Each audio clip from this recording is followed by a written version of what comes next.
Moving, steps. These aren't things I used to think about, used to worry about. I would walk to my class, my house, my train, my bus. I would spend time outside, meeting people, going places, buying coffee, reading in the library, carrying home groceries. But a year ago, all that changed. So I set myself a challenge this week, 10,000 steps every day for 7 days.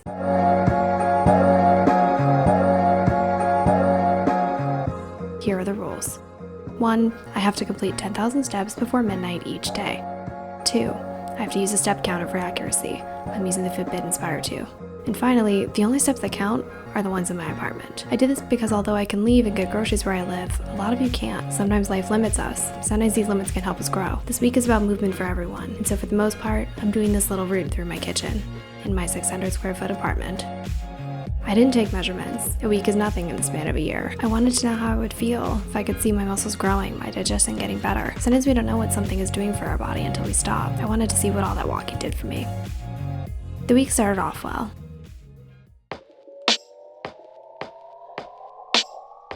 I was getting up early to get some walking in before work and walking even more later in the day. This meant a lot of filming in the dark, and I found that by day 3, I was already tired of walking in circles. That's what this last year felt like to me, walking in circles. Knowing you can't move can drive you crazy. I was tired of waiting. I was tired of waiting, tired of being careful, of being scared. Most of all, I was tired of not knowing, with every day something else changing, and yet nothing really changing. Walking made me feel like I had something to work towards again, even if that thing is just a certain number of steps. Caps on the floor puts me in.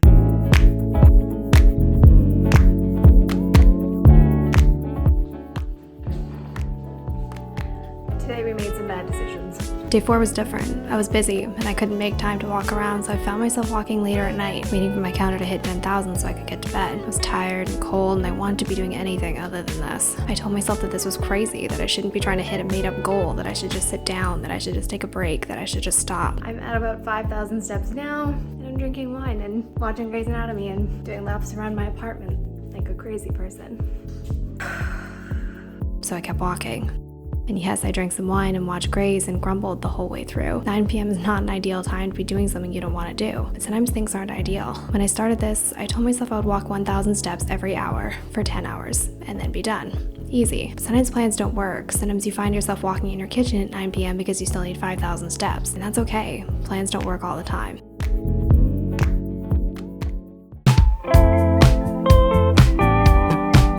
Day 5 was not day 5. The real day 5, I walked 2,200 steps and then didn't move again. Sometimes we have to understand when to push ourselves and when to stop, when we need time to breathe, to change what we're doing. It doesn't mean we're not strong, that we can't handle things, and we won't try again tomorrow. So I did. I tried again tomorrow, and I made it through day 5. I could see the end. I knew when to switch directions, so one leg didn't get more sore than the other. I knew that if I waited until nighttime to do more than half my steps, I would regret it. Carry on.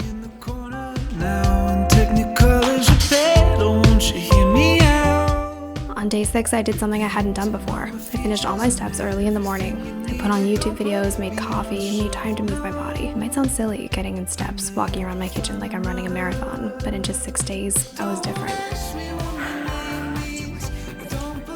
Moving my body made my brain slow down. For the first time in a long time, it was quiet. The outside world, my expectations, my plans, none of them were making noise anymore. There was space in the circles I was walking in, more than I first thought there could be. It's funny, my hamstrings actually get tight from doing this, which is horrifying. All the questions that normally take up space, take up time, take up me. All the things I wonder and plan and worry about and second guess, they all started to get quiet until all that was left was just the movement and the thoughts that really mattered.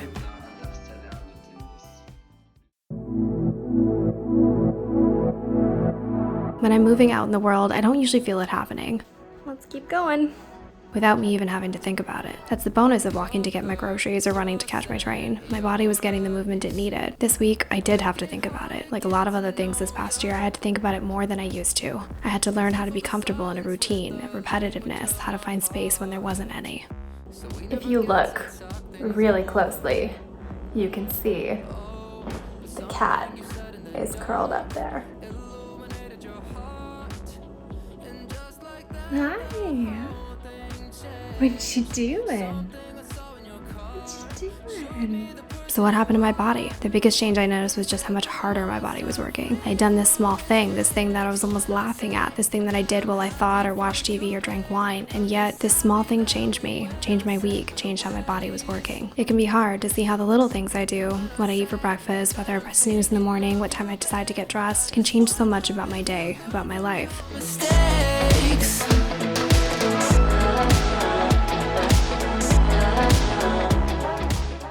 So did this change anything? Yes, it made me calmer, kept my mind busy. It gave me something to work towards, even if it was just more walking in circles. As a bonus, my stomach was flatter and my abs were showing, but those things change all the time. A week is just a week. If you're new here, welcome. I make new videos every Thursday and I would love if you subscribe so you don't miss that. If you like this video, give it a like. Thanks so much for watching. See you next week. The structurally pretty simple. Oh baby, oh, but something you said